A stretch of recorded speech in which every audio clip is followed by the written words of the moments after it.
Napatay ang Assistant Detachment Commander ng isang Philippine Army Patrol Base sa Rodriguez, Rizal. Depensa ng mga naarestong suspect, hindi nila intensyong pagbabarili ng biktima na sinisita ang kanilang pag-inom ng alak. Balitang hatid ni EJ Gomez.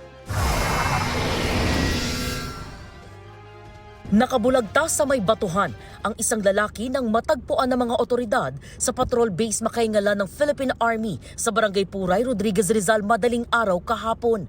Ang biktima, miyembro ng 80th Infantry Battalion ng 21st Division Philippine Army at Assistant Detachment Commander mismo ng patrol base ayon sa pulisya.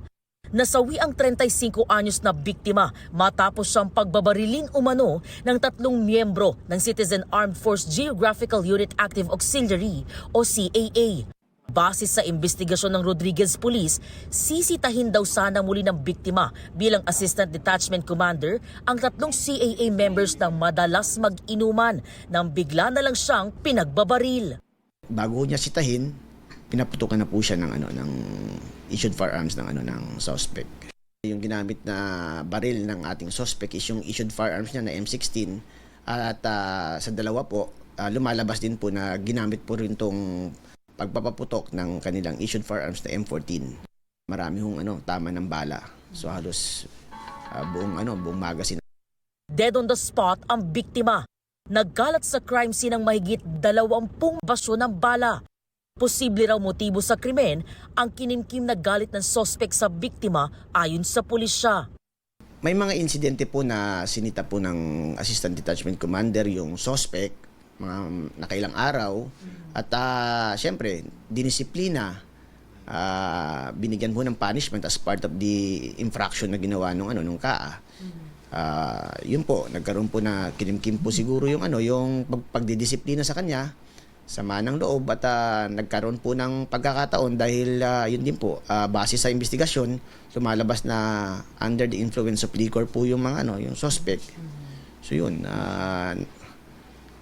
binaril po yung biktima.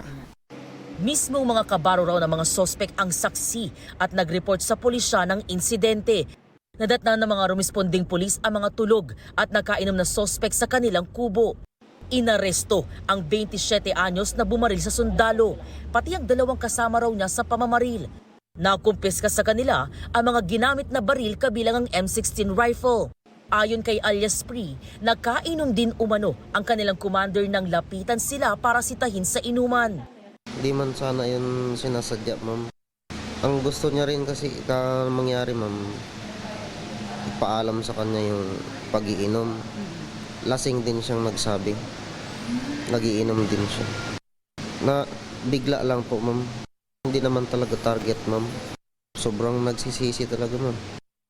Humihingi ako ng taos-pusong pasensya sa nangyari na hindi naman kagustuhan.